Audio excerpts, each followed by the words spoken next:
Good day everyone! I am Jerome L. Bucani and welcome to my virtual classroom.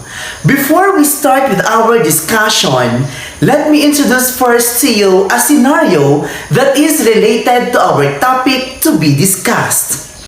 Meet Tim and Kate. Tim and Kate are grade 6 students in Mrs. Starr's class. These students both excel in different areas. Throughout the year, their teacher observed certain characteristics about each student's learning style. And these are what she observed. For Tim, he constantly moving at desk, playing with pencils, tapping fingers, stretching, standing anytime he has chance. He plays basketball, enjoys physical education, likes to play games in the classroom. He works cooperatively with others and enjoys it, and excels in science with animal adaptation. For Kate, she enjoys reading.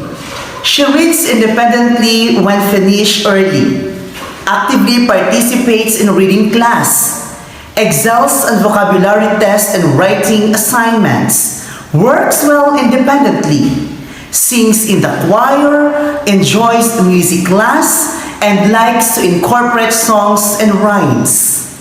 This scenario is an observation of Mrs. Starr in her class to identify the strength of her students. This is actually an example of different intelligences that sometimes we observed in our class. Our topic for today is all about kinds of intelligences by Howard Gardner. When you hear the word intelligence, the concept of IQ testing may immediately come to mind.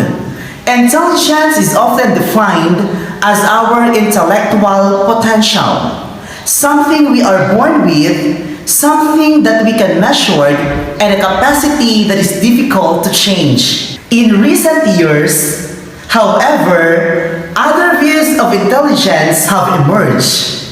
One such conception is the multiple intelligences proposed by Harvard psychologist Howard Gardner. This theory suggests that traditional psychometric views of intelligence are too limited. Gardner first outlined his theory in his 1983 book, Frames of Mind, The Theory of Multiple Intelligences, where he suggested that all people have different kinds of intelligences.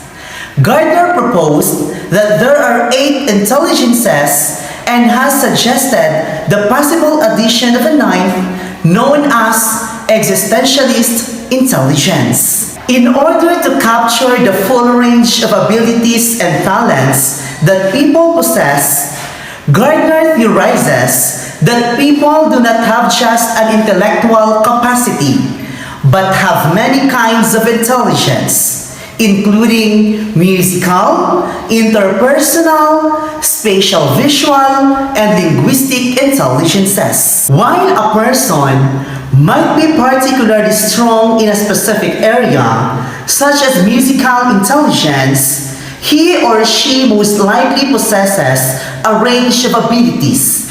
For example, an individual might be strong in verbal, musical, and naturalistic intelligence. Gardner's theory has come under criticism from both psychologists and educators. These critics argue that Gardner's definition of intelligence is too broad and that his 8 different intelligences simply represent talents, personality traits, and abilities.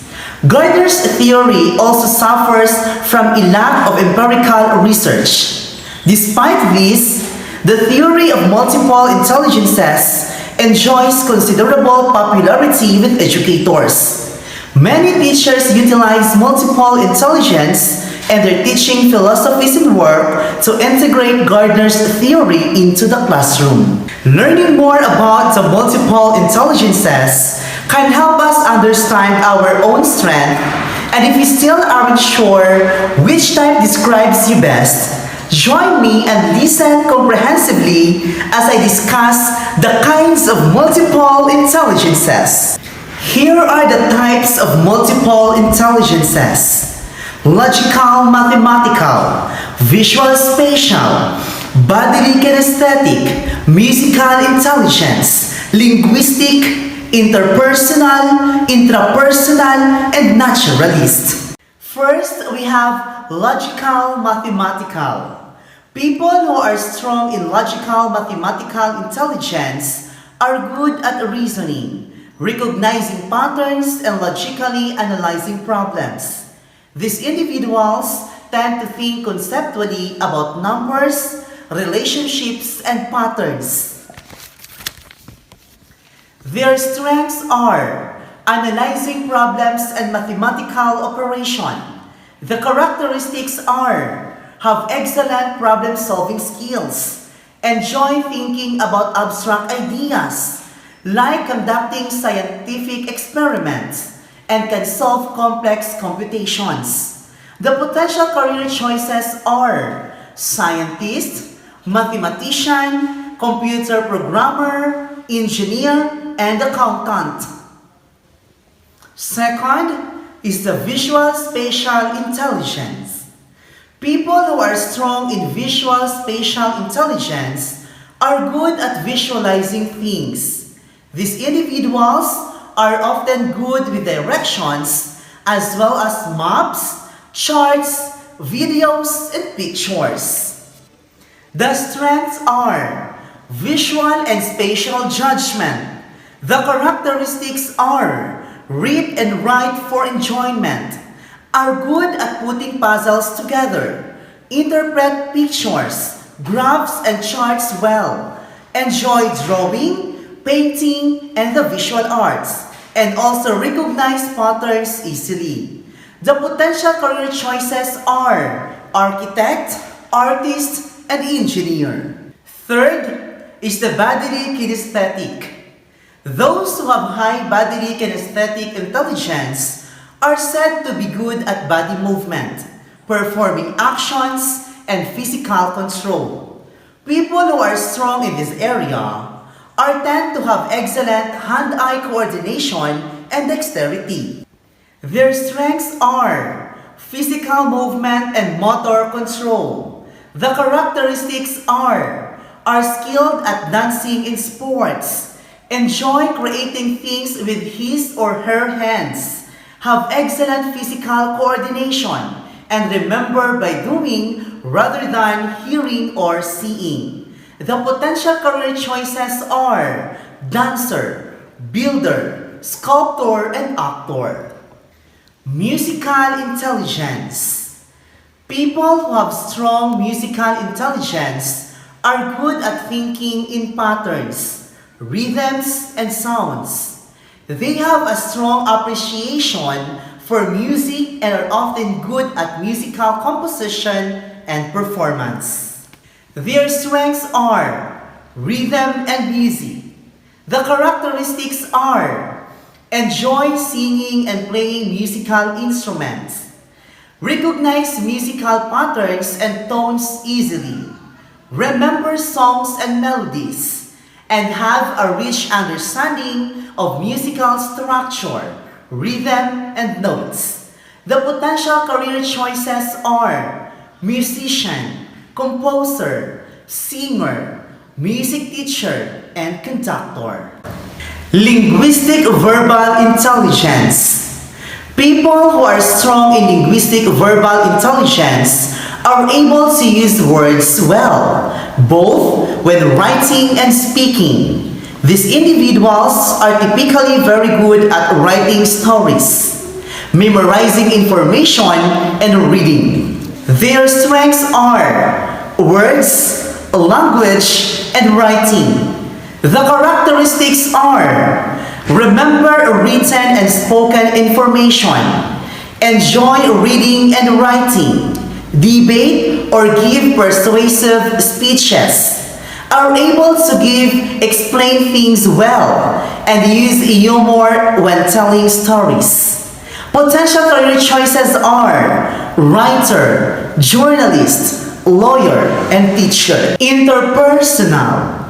Those who have strong interpersonal intelligence are good at understanding and interacting with other people.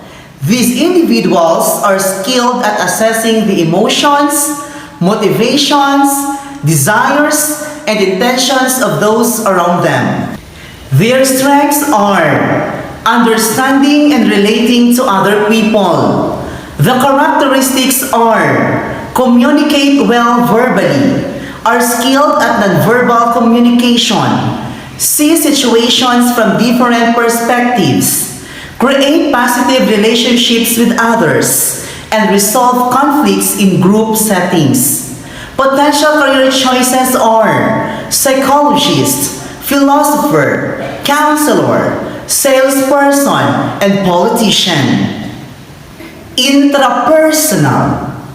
Individuals who are strong in intrapersonal intelligence are good at being aware of their own emotional states, feelings, and motivations. They tend to enjoy self-reflection and analysis, including daydreaming, exploring relationship with others, and assessing their personal strengths. Their strengths are introspection and self-reflection.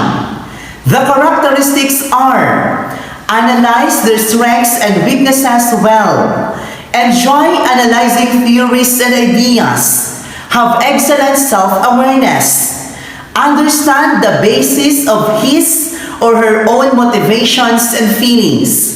The potential career choices are philosopher, writer, theorist, and scientist. Naturalist. It is the most recent addition to Gardner's theory and has been met with more resistance than his original 7 intelligences. According to Gardner, individuals who are high in this type of intelligence are more in tune with nature and are often interested in nurturing, exploring the environment, and learning about other species. These individuals are said to be highly aware even subtle changes of their environments.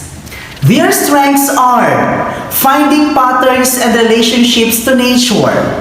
The characteristics are interested in subjects such as botany, biology, and zoology, categorize and catalog information easily, enjoy camping, gardening, hiking, and exploring the outdoors, and also dislikes learning unfamiliar topics that have no connection to nature.